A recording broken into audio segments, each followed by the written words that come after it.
Well, I'm going to wait on people to get in here. I guess I can look down to see if anybody's inside. Um, since this is new to me, I don't see anything. So let me know if you're here. I have to figure that out.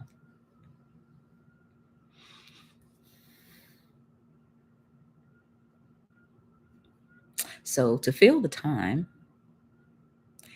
I am Sherry Peel Jackson. For the people that aren't familiar with me or just popping over to see who this woman is, I am a retired CPA and a former IRS agent. And now I feel like I'm the Harriet Tubman of financial freedom. I want everybody to be able to be financially free, like the wealthy, like the elite, like our politicians. And in order to do that, we just need to do what they do. So the ones that are in the chat, can you hear me okay? I have a microphone here.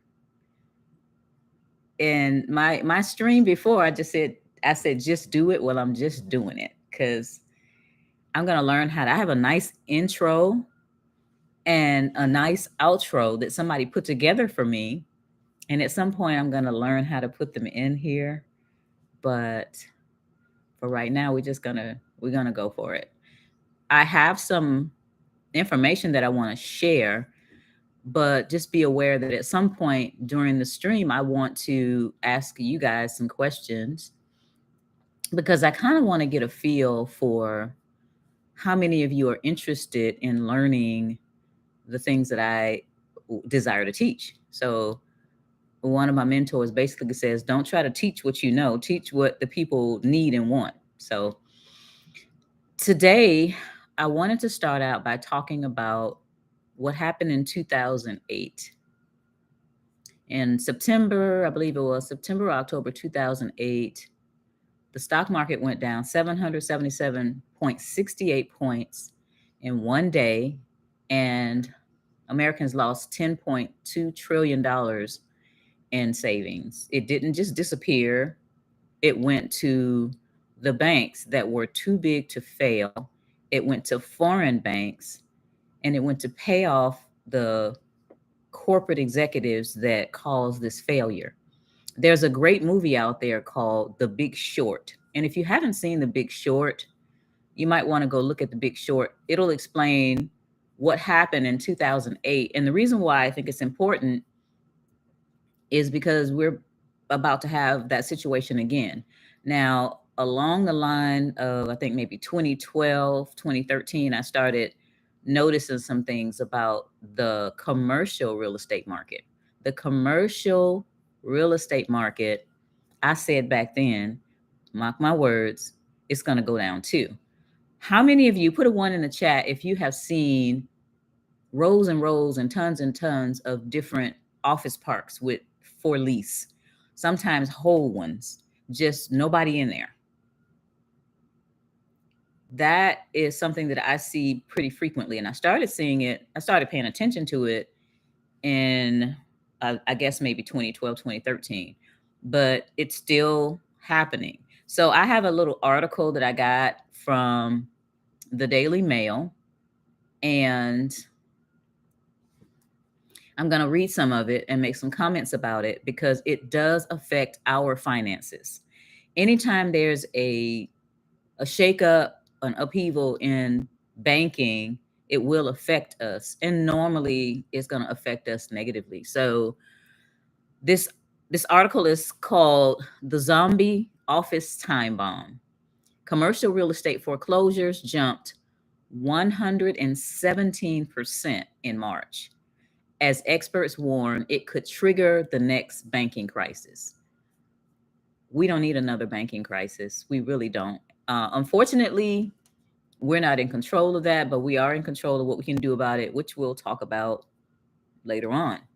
So it says commercial real estate foreclosures are ramping up across the United States as soaring interest rates and the slow return of workers to office spaces begin to take their toll. I know after the pandemic, a lot of people just did not go back to work.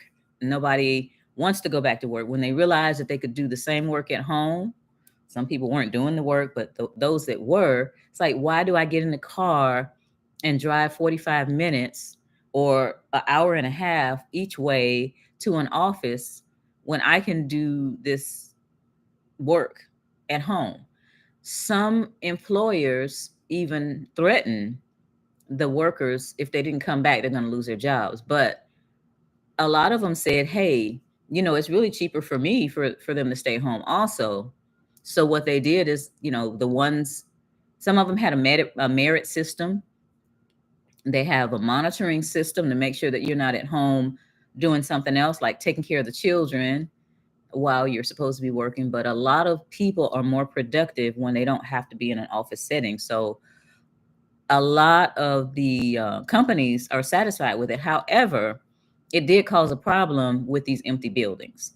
Now it says, I don't know what, I don't know. A lot of people were working and they started working from home. During COVID, a lot of people lost their jobs, mostly the service jobs, people that worked in hotels, restaurants, places that had to close down. And I don't know what these people are doing for money now. I know back then, I remember that a lot of people were getting unemployment, and the unemployment numbers that they were getting, the dollars were pretty high. They were much higher than a normal. But then I think they're going back to normal. But there are a lot of people that aren't working. And the reason I know that is I'm out and about a lot during the day. There are a lot of people on the road, not just during lunchtime. See, before COVID, you would see a lot of people out on the road during lunch, and along about 10 o'clock, 11, around in 10, 11 area, after people had gotten to work, the roads would be like empty, and then after lunch, maybe between 1:30 and 3:30, they were empty again. But here in the Metro Atlanta area, the roads are always full of people. And when you go to establishments like the post office and the banks, they don't have anybody working. Yesterday, I had to go, and I don't like the big banks, but I had to go to BOA. They had one teller there and about 6 people in line at the time.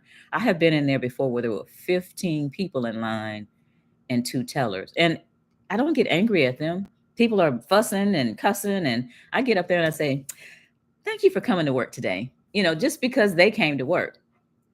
I took my granddaughter to Burger King one day before school was out. It was early in the morning. I was running late, and so she wanted a little croissant sandwich, egg and cheese croissant sandwich.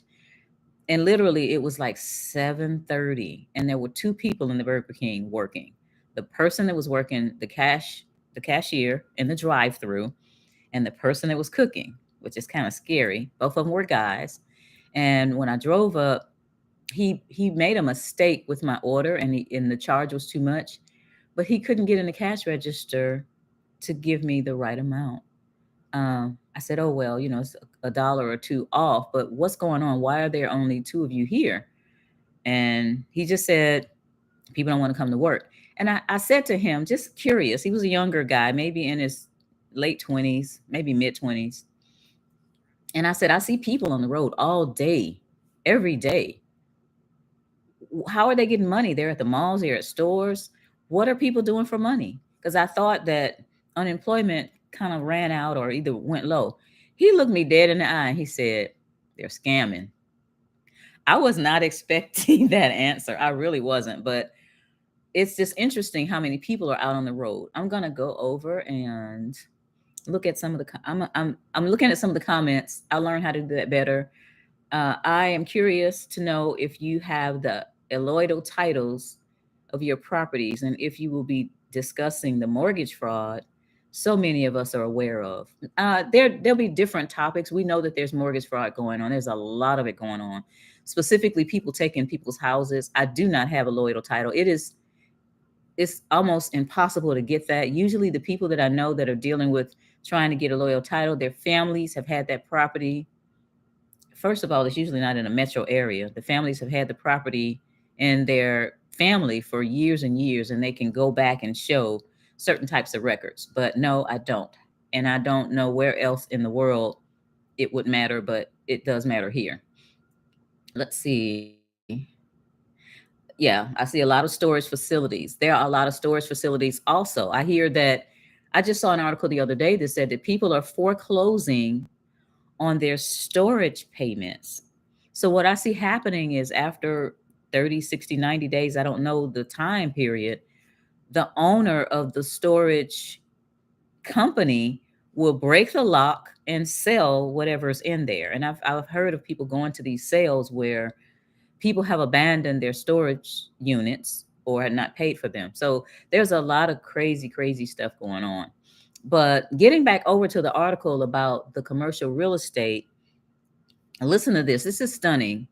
There were 625 commercial real estate foreclosures in March, and that's up 6% on the month and set 117% from the same time in 2023. Some areas are facing bigger crisis than others, with 187 properties facing foreclosure in California. I mean, California alone. Now, I can see what's going on with California. Okay, it says which California has the highest foreclosure rate on the commercial properties. Although this was an 8% dip from the previous month, it was a huge 405% jump from last year. That's a lot. Small and regional banks. This is key right here. Listen to this. Small and regional banks are the biggest source of credit for the commercial real estate market, holding about 80% of the sector's outstanding debt. Around 929 billion with a B in dollars in commercial real estate loans is due to mature this year. $929 billion of commercial real estate loans are due to mature in 2024. That raises concerns that could trigger a banking crisis. It really is a scary thing because we will have a situation. I talked about this, like I said, back in 2011, 2012, and it's going to happen. It's just a matter of how it's going to affect you.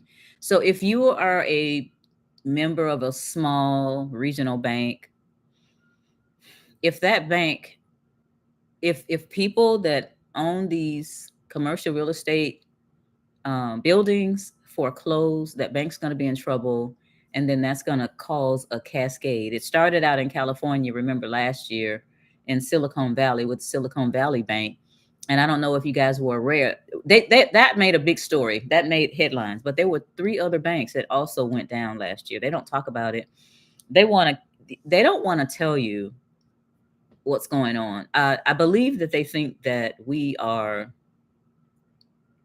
stupid, ignorant, whatever, and they are the masters of the universe and they want to control what we see, what we hear. But as a side note, I like to watch alternative media. I don't watch CNN, CNBC, or any of that. There's some great channels out there that you can watch that'll keep you up to date on what's going financially. I don't deal with this politics thing.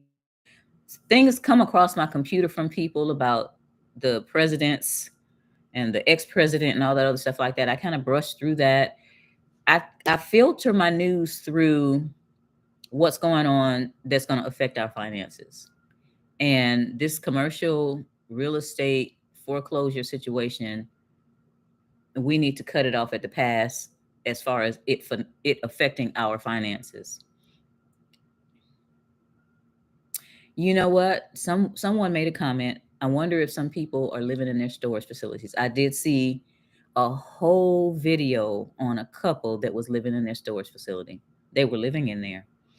I think it was $145 a month, and they found some place that they could shower down the street or at somebody's house, but they were literally coming back from work every night and going into that storage facility. Some of them are inside, and that was one of them that was inside. I think we have extreme weather, and somebody might get into some trouble if they're trying to live in ones that are kind of facing outside. But yeah, people are living in their vans. People are living in just different places, under the bridges, everywhere. And the big problem with the homes, empty homes, as people are breaking into these homes that are empty. I you know, I just saw an article that there are cameras. People have trained cameras on neighborhoods. They'll cover them up with camouflage, and these have to be gangs. They'll have a wide camera trained on a whole bunch of houses to see the movements of people. And they're doing that, I guess, to burglarize, but they're also trying to see which houses are empty so that they can like break in the back door and start living in there. And supposedly there are laws in certain really, really liberal states where if you've done some improvement on this house improvement, then the owner has to pay you before you have to get out. I think in Georgia, they just cracked down on all of this squatting situation. But suffice it to say, the whole thing is really crazy. It's just really, really nuts. Now, the article about the commercial real estate, I'm going to name some other states that are in trouble. Um, let's see. Economists last month found 40% of office loans on bank balance sheets were underwater, which means that they owe more than the property is worth. That's a double whammy when it comes down to the commercial foreclosures. That's really scary because we don't want our smaller banks to fail. I don't really like going to the big banks because they're not personable.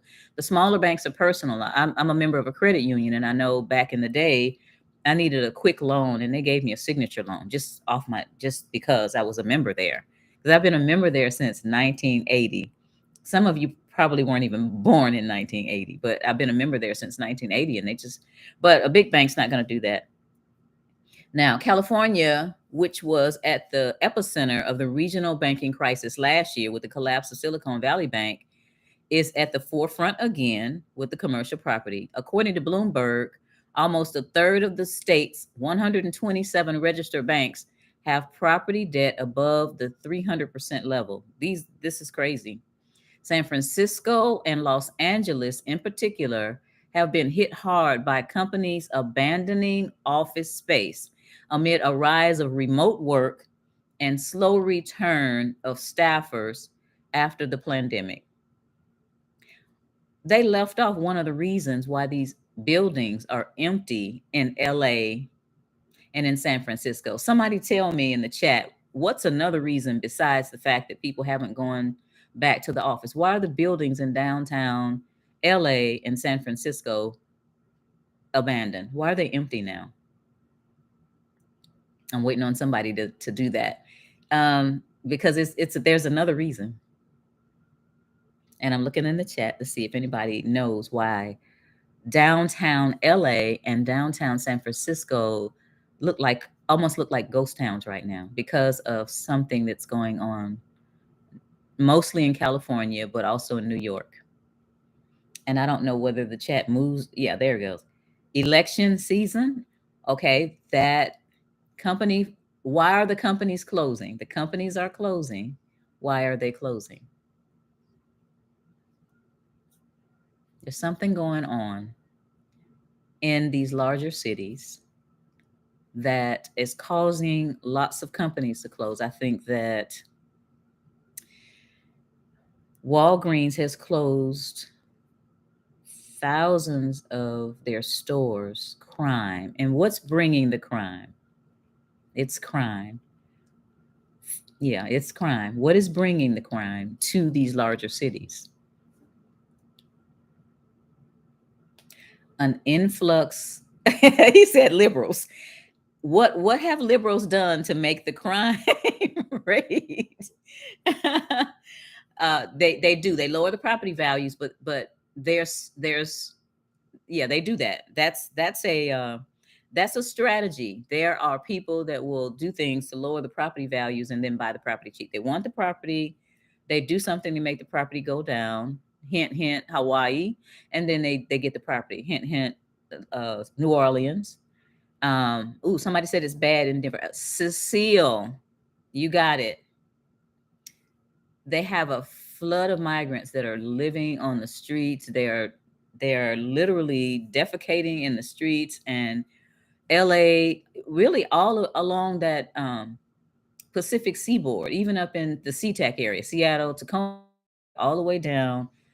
They just and they're drug addicts there also. So not just the migrants, but between the migrants and the drug addicts, there are people just living on the streets. I have a colleague that lives in the LA area, pays $2,400 a month for a 1 bedroom apartment. And she said when she comes out in the morning, she has to step over people that are under blankets. $2,400 a month. I just wouldn't put up with it. But again, why would people live in California?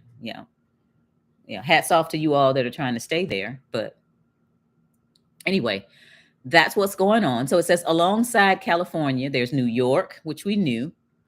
There's, by the way, New York has a really, really bad rat problem too. I don't know if you've seen that, but New York, Florida is one of them that has the foreclosures. Texas and New Jersey, they all have a lot of buildings that were built and that are being abandoned or not paid for. So going back to that one statement, and we're going to move on to another topic, the one statement about a lot, $929 billion in loans that are due this year. So usually when you get a commercial property, you don't get a 30-year mortgage. You'll get a mortgage for like up to 10 years and then it'll balloon, which means everything's due.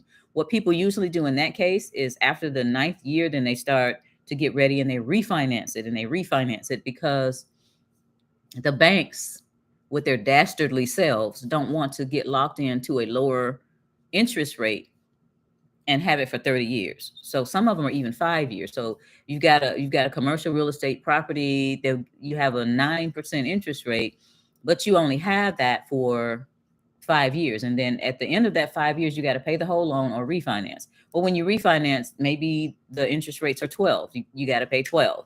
So those are the things that they do. But that's scary because with so many due this year, so many empty buildings, I feel like there's going to be a cascade. Yeah, migrants and homeless people get paid a stipend in California, and they also get free medical care. There's a lot going on. So it's a big drain on the state. They're underwater.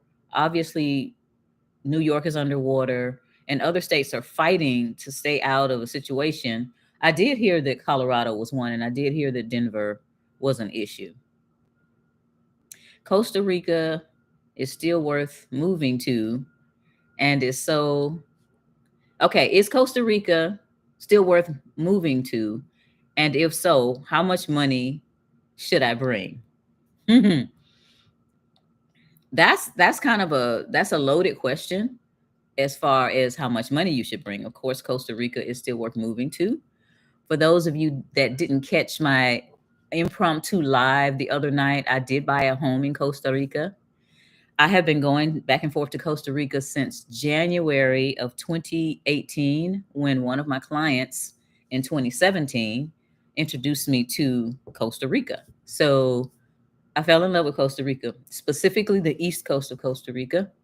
The west coast is pretty expensive. It's pretty developed. They have the Hiltons, the Hyatts, the Hard Rock cafes, the Starbucks. They have all that on the west coast of Costa Rica, which is the Pacific coast.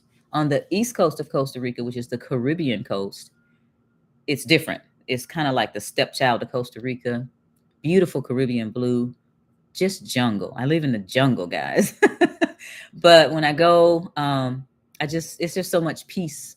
I'm looking for peace and freedom, and that's where I get it. I am building a 54-acre master planned shipping container community on the east coast of Costa Rica. Because the project is going to take a while and because they don't move as fast as we move, I bought a house there. So my house is probably about 25 minutes from the property, but it's a small, modest house, so that when I get ready to go back and forth, then I won't be worrying about whether the hotel that I like has room or whether the Airbnb really has air conditioning and not in one room in the corner and not working well. So that's my plan for Costa Rica, JJ, is to have multiple streams of income that are ongoing. It's not about how much money you bring, it's about how much you have to put down on whatever you want to do. Everybody on YouTube that is in Costa Rica tells people don't buy for the first 6 months or year. I didn't do that. I'm just different. I know what I want. Like when I got my sister locks, I didn't let them put in testers or anything. I made a decision that I wanted sister locks and I got them and boom. But I made a decision that I wanted to have a home in Costa Rica, I want to retire in Costa Rica, and I bought as opposed to renting. I don't like wasting money on rent. You're making somebody else rich when you rent a house. You know, you got to rent an apartment sometimes when you're younger and you're getting yourself on your feet and stuff. But other than that, so houses there are different prices. Know that in all parts of Costa Rica, when you come over from the States or Canada or somewhere else, you might be looked at as a walking cash register. So you want to hook up with somebody that's a Costa Rican so that you won't get the gringo price on stuff. If you want more information about the shipping container community that we're building, you can go to middleofparadise.com and go under I think it's a teacup. And when you go under the teacup, it says about or about us or about project or whatever. Anyway, there's a presentation there. The prices are reasonable. There's also a magazine on that website that talks about how to get residency and anybody can buy a house there. It's not like you have to be a citizen or a resident or anything like that. So yeah, just store up as much money as you can. Turning around and tying that into what I was talking about in the first place about how we can cut it off at the pass, this whole banking thing. I don't keep a lot of money in banks. I just, I'm going to explain it this way. So there are two ways that people treat money. Most people like to accumulate cash. So it's called cash accumulation. So you might hear somebody say, "Oh, I have $480,000 in my 401k or my IRA or something like that." Or you have somebody else that says, "Oh, I've been in my house since 1984 and now it has $300,000 in equity." That's cash accumulation. Do you all realize that the dollar at this point is worth 3 cents of what it was back in, I believe it was 1920, 3 cents? So when you're accumulating cash like that, it's like it's flowing into the Dead Sea. The Dead Sea has an entry, but the water doesn't go out. So aside from the fact that cash accumulation is decreasing your buying power, the thing that happened in 2008 with the stock market going down, everybody that I talked to say they have not recovered from that. I have people that they said their houses were upside down and everybody was talking about the house values are going to go back up. The house values are going to go back up. They haven't gone back up. I bought the house that I'm in right now in December of 2013, right at the bottom of the market for $76,000. It's not underwater now. And I won't sell the house. I don't want to sell and do all this other stuff, but we have to be strategic with our money. Stock market is not for me. If you go out to YouTube, there's a video called "The Stock Market is Rigged" or "Is the Stock Market Rigged?" It's by 60 Minutes. There's an old show. How many of you remember? Put a one in the chat if you remember the old news show that was called 60 Minutes. And they used to have 4 15-minute segments on some aspect of the news. Well, there's a 60-minute clip out there. It's 13 minutes long. And it talks about a guy that figured out how they literally rigged the stock market. They spent millions of dollars to rig the stock market. I don't invest in anything that can disappear in the blink of an eye. I don't have any stocks. I don't have any. But and kudos to you all that do, if you know what you're doing. What I don't like to see is people put a whole bunch of money in and give it to a stockbroker, which is making you broker and broker, and it's like throwing a whole bunch of splatter up against the wall and seeing what sticks. So I don't have any of that stuff. I invest in gold, silver, and real estate. So I started out with the gold and silver back in maybe 2020. No, I'm sorry, 2000. So in 2000, my first ounce of gold was $319. I bought an ounce of gold for $319. My first ounce of silver was $6.16. So that's what you call accumulating value. Now, getting back to the cash accumulation. So you got a lot of people my age and older that have all this cash accumulated in things. That does them no good. How many of you seen some guy slow speeding down the highway in a Porsche Targa, and you get up to him and you look at him and he like this because he wanted a Porsche all his life, and now he's 67, and take advantage of stuff while you have the time, you have your body's in good shape. Cash flow is what you want. This is what wealthy people do. You know, regardless of whether you like Donald Trump and all these other people, they use other people's money. So they use their, like, using your cash accumulation and turning it into cash flow. Give you an example. I have property in different places in the States, and I have 1, 2, 3 properties in Costa Rica. How about the house I just bought to stay in when I'm there? I just put it out for rent for when I'm not there. And I do have a mortgage on it. It's not huge, but as that house is rent, I had my first renter. Yay. I think I have another one coming up. But as that house rents, I'm not going to do foolishness with that money. I am going to pay that mortgage with that money. And then that house will be paid off soon. I plan on paying that house off, if not this year, by June of next year. So that house will be paid for. With other monies, of course, since I bought this house for $76K, I had lots of equity in it. I have used that equity to do things that are going to make money. This is what we want to do to get yourself in a situation where you can live anywhere, specifically if you want to go offshore. Offshore in different places is, to me, going to be safer. And when people ask me why I chose Costa Rica, I did a lot of research. And the one thing that I can say that, well, there are 4 things that solidified Costa Rica for me. I won't freeze to death.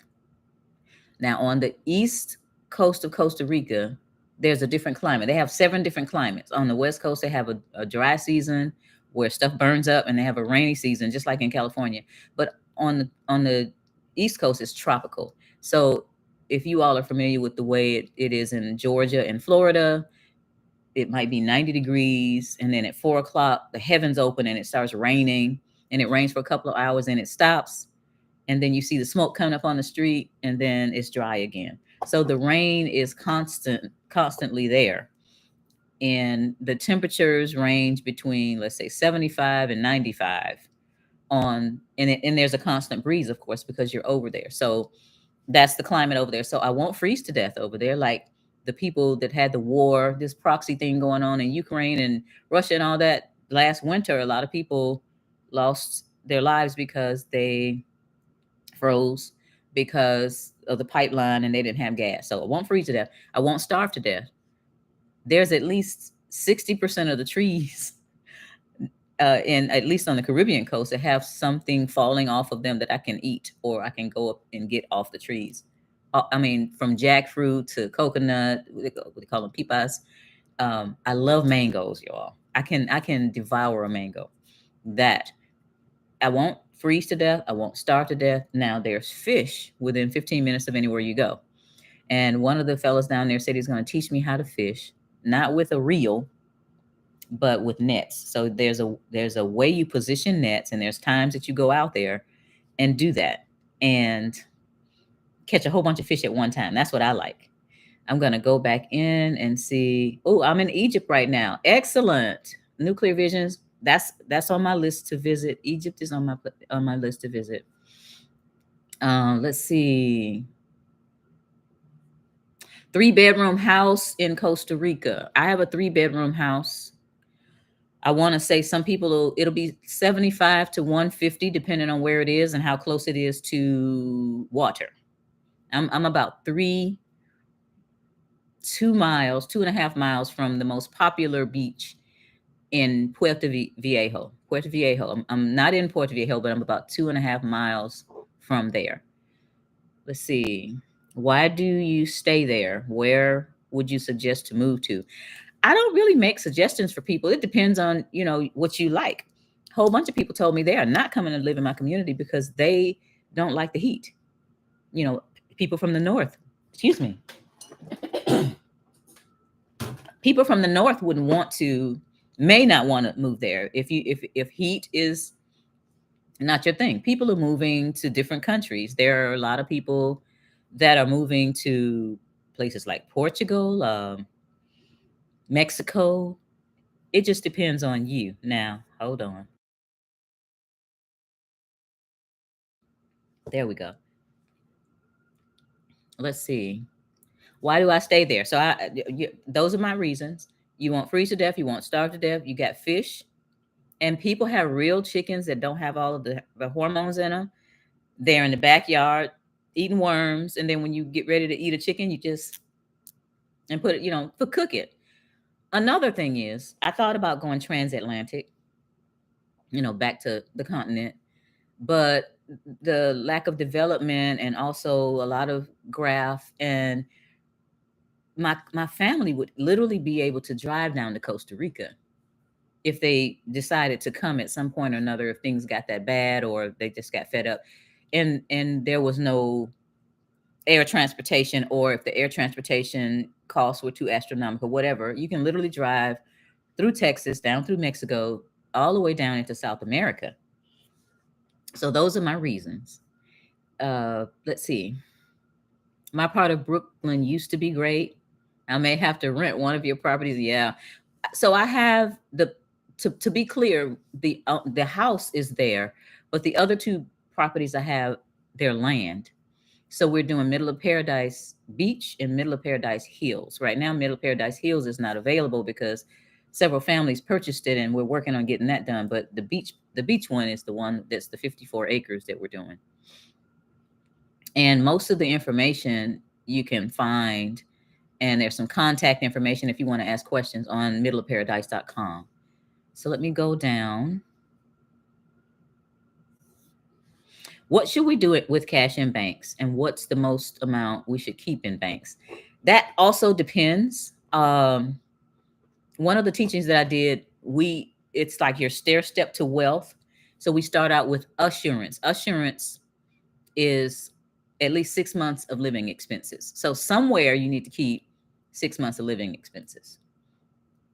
If it's costing you $3,000 to live every month, you need $18,000 cash somewhere so you can regroup if stuff starts falling apart, if your bank decides not to open up. Let me do another rabbit trail. After September 11th, 2001, one of the women at my church that is a bank teller came to me and said, I got to tell you something, because, they know who I am. And she said that we had a meeting, and they said the next time something like this happens, not if, but when, then the people won't be able to get into their safe deposit boxes. And that was on a Sunday after church. So what did I do Monday morning? I went to close the safe deposit box. So, a lot of people have their different storage places that you can have, that you have the key to. Like, I know that some of my wealthy people that I know, they keep their gold and silver in different places, like a Brinks building, and they have the key to get in, and then they have another key to get into their box. Some people just use a safe. If you have a place that you can hide money, those kind of things. Don't put it in the freezer. I have a client that put $15,000 in the freezer and wrapped it up like it was some meat, and she went out of town. She had it in there for years, and she went out of town, and the power went out for a while, and everything in the refrigerator got messed up. So her daughter decided to clean out the refrigerator and the freezer, and it got thrown in the garbage. That was devastating. That was devastating. But don't do, well, you know what? At least let somebody in the house know. Hey, if her daughter had known it was up there, yeah, maybe she didn't want her to know. I don't know. But anyway, uh, as far as cash in banks, I don't know. It's like, I don't like CDs and all that stuff like that. I know that in 2013 in Cyprus, Greece, people Monday morning woke up and their banks were closed. They did a bank holiday and they retaxed the money that was in people's bank accounts. So if you had a certain amount of money in the bank account, they took 10%. If you had a higher amount, it was 15%. And then if you had a higher amount, it was 20%. The people were not able to get any money for 3 days. And at that point, they were able to get 50 euros a day out of an ATM. If you have a family of 6, how can you feed them on 50 euros a day? So find a way to store up some of your money somewhere. I'm not going to make any more suggestions as to that.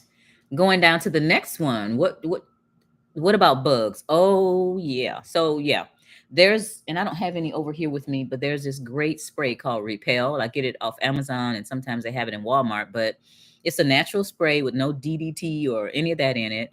It's made with the base of eucalyptus, and it gets, I spray it on. Yeah, they do have mosquitoes there. It's not as, if you've ever lived in the South, it's not too much different, except for they do have some exotic bugs. Like they have a beautiful purple grasshopper. The frogs are poisonous a lot of times, little bitty cute frogs. One of the ladies that moved down there, she has a channel, and she had 2 dogs. I think they were like either Yorkies or something like that. And she let them out in the backyard one day, and they're barking. And after a while, she didn't hear them barking, and they were dead because they were messing with one of those little bitty frogs. But I haven't seen any of the frogs lately. I've only seen 2 snakes in all of my 13 or so trips. One live and one dead. I mean, bugs are bugs. If you don't like bugs, it might not be the place for you.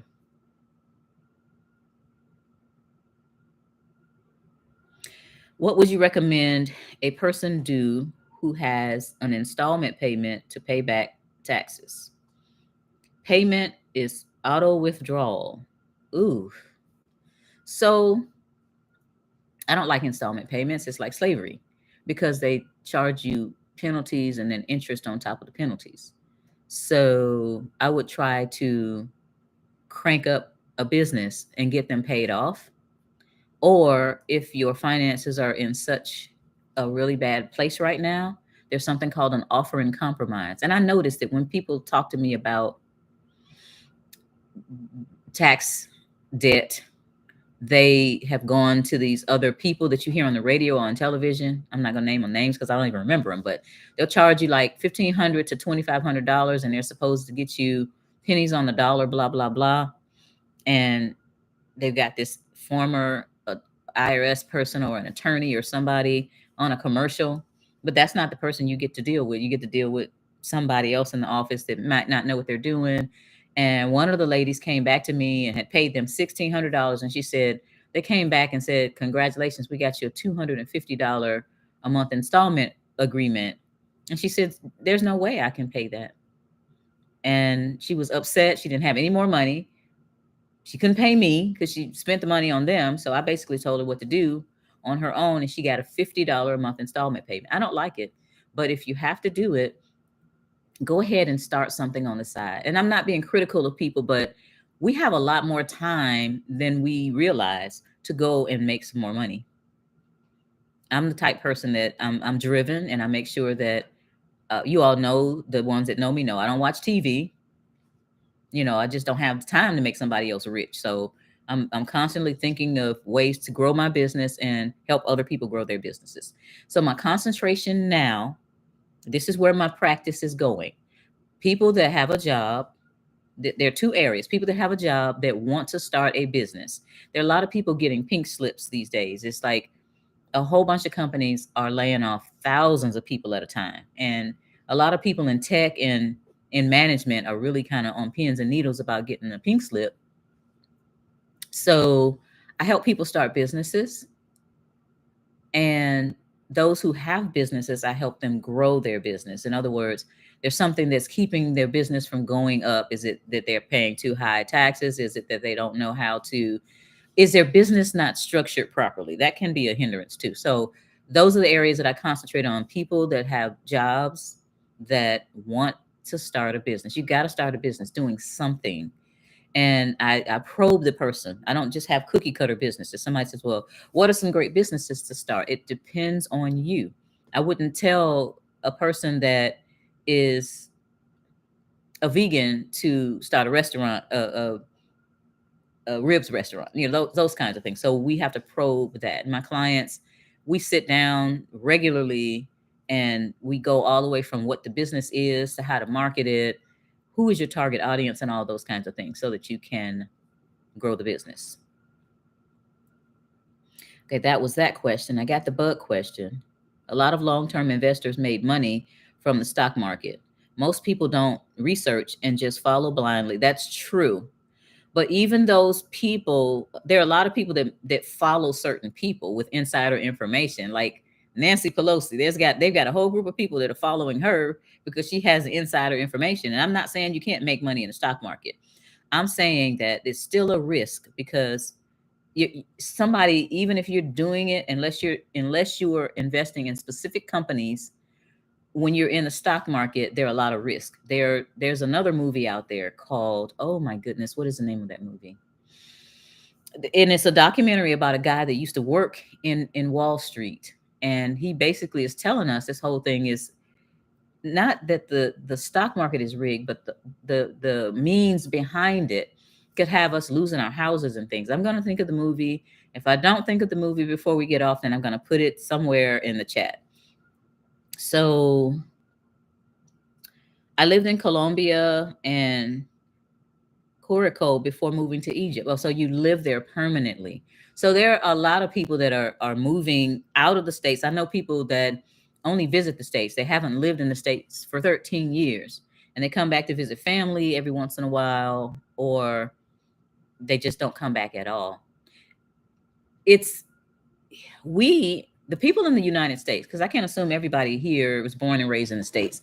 People in the United States have been taught since they entered the government schools that the United States is the end all and be all.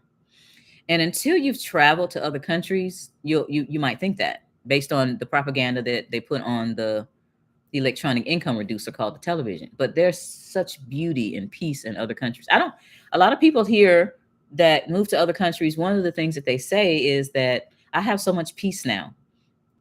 I don't have to worry about, whether or not the banking system, or whether or not, the jobs or whatever's going on, because the Fed is going to raise interest rates, or they're going to lower interest rates, or who's going to be president and what they're going to do. They don't have to worry about that. In Costa Rica, for example, you got food, you got water, there's fresh water, and of course the seawater there.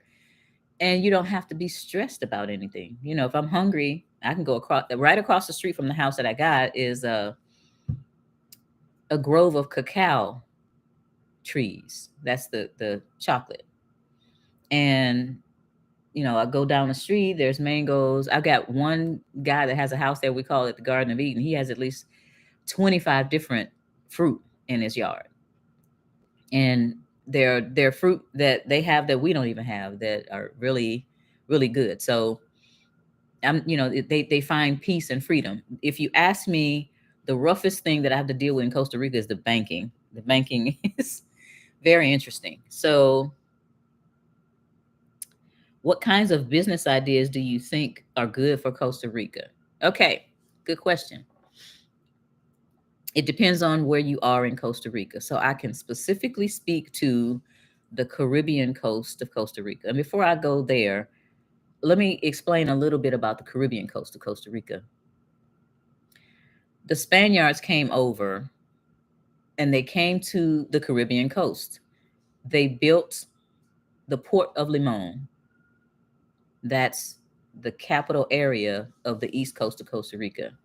They wanted to build a railroad from Limon to the Central Valley, and they brought Chinese over and they died of malaria. So what ended up happening is people from Jamaica, Barbados, and Trinidad Tobago were brought in to finish the railroad, and they also started picking the fruit, and that's where they had, I forgot the name of the fruit company, but I don't know how many of you know that Marcus Garvey settled there. He left Jamaica. He came up to Costa Rica to try to help the people get proper wages for their fruit picking. Dole, Del Monte, and Chiquita are real big time on the east coast of Costa Rica. So all of these people that came up from those Caribbean countries, they were colonies of England. So they speak English. So the people on the Caribbean coast speak Spanish first. They speak English, and of course they speak patois. Some of them have such thick Jamaican accents, and I'm like, what did you say? But so you can understand the people over there. When you go there, you can find. I mean, there's so much opportunity. The word opportunity, real big, because again, this territory over here, we just got our first McDonald's in 2019. They don't have any of the. They have a McDonald's. They have a. They don't have a Burger King. They have a KFC and a Subway in downtown Limon. The rest of the places, the little beach towns, they have their Caribbean restaurants and specialty restaurants, which we don't want to touch. The food on the East Coast is better than anywhere else in Costa Rica. It's off the chain. Businesses, they don't have addresses.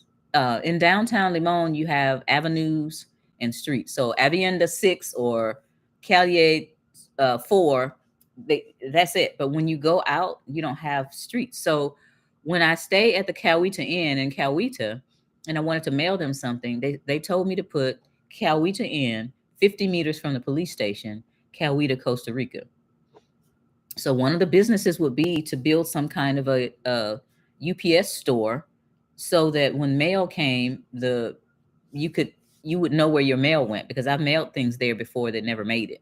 That's one business. There are just so many others, but I'm inviting the people that are interested to come down and find out for themselves, because everybody that comes down there figures out, hey, I could do this.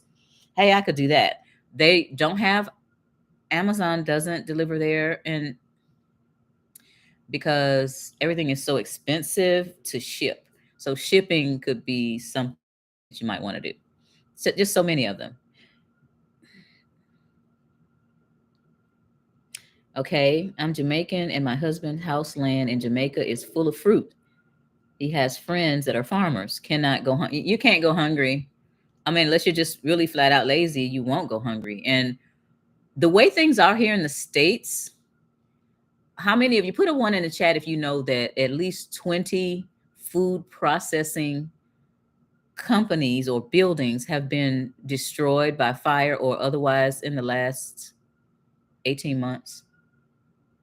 That's not something I don't think that's something they put on CNN, but food processing plants, that's what it is. At least 20 food processing plants have been either burned up, blown up, some small plane run into them and all that. Food security is a problem here. Water security is a problem. Flint, Jackson, Mississippi. If you're paying attention to what's on television, like football and basketball and whatever television shows they have on right there, you're missing what's really going on. Let's see. Can't believe fruit in Jamaica is, yeah, I don't know about it being abundant, but definitely when you have the right climate and the right soil, then you're going to be able to grow stuff. I mean, in Costa Rica, from what I heard from one of the guys, you just, you can throw a seed out, and then the next 6 months you see something sprouting up, and then 3 years later you have a tree that has fruit. Dilbert, thank you for helping me with the offer and compromise with the IRS. Oh, you're quite welcome. I'm the type person that wants everybody to thrive, not just the people that you see on television. We need to be the ones that are thriving. It's our time to thrive. But we haven't been educated properly as to how to thrive. And that takes time. It takes commitment. You can't just come up and learn one thing. There are a lot of things that go together. The wealthy people teach each other. They don't teach us. Well, some of them taught me, which is a great thing, and that's why I teach you all.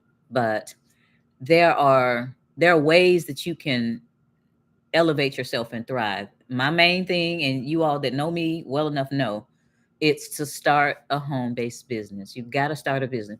Keep your job, keep your day job or your night job or whatever times you go to work. That's your health insurance, and that's how you pay your mortgage or your rent and get your food and all that. But when you get off work, let's say for example you have a 9 to 5. When you get off work, take some time to decompress, spend some time with your family, but then start working on your business and watch it grow. And then use the money that comes in from the business, not to go buy a new car or anything like that. I mean, if your car's has some repairs that need to be done, I'd rather you do that than to go out and buy a new car. Then you got a car note. But take the money that you make in your business. Number one, reinvest in the business, whether that be marketing or equipment that you need. And number two, well, there's three: pay off debt, and then put some aside for investing. You need to invest. There are no get rich quick schemes, but get rich slow is not the way either. So there are ways that you can build really quickly if you concentrate on it and if you are committed to it. You have to give up some things. You have to give up, and I don't know what it is you do. Do you play golf? Do you watch a certain show all the time? And oh, I got to watch my show at 8 o'clock every night. Well, that person's getting rich and you are not. Let's see. So it's about 4 minutes till it's 3 minutes till 3. I only want to stay on an hour. So if you have any last minute questions, I'll take those. I want to start doing these lives at 6 p.m. on Sundays. That's going to be my best time. However, I got to keep my new grandson today. So I wanted to go ahead and do it, but I can't do it at 6 because I have a 1 month old with me. How about that? Seeing if there's anything else in the chat. I do escort people down to Costa Rica, by the way, teaching international investing. That's one of the packages that I have if you're really serious about learning. And you can ask me more questions on the website if you want, middleofparadise.com. My regular website, sherrypeeljackson.com. I have packages on there all the way from 1 hour consulting all the way up to a year. And there's one on there that is a year and it includes you flying around with me on these international trips so you won't have to reinvent the wheel. So there aren't any more questions that I see. Next Sunday, let's see. Next Sunday is Father's Day. I'm not going to come on. My father's 81, and I will be taking him out to the Cheesecake Factory. And the 23rd, we'll probably do a live at 6. And on the 30th, I'll be traveling to Costa Rica. So I think that when I'm down there, even though it won't be a Sunday, I might do a couple of lives. So maybe if I do some during the day, you might be able to see some things. But I'll try to post more videos. It's kind of hard when you're busy, but I'll try to post more videos about things that are going on with us financially and, with our economy here in the States so that you can stay ahead of everything. So I will talk to you guys later, and everyone have a wonderful Sunday evening.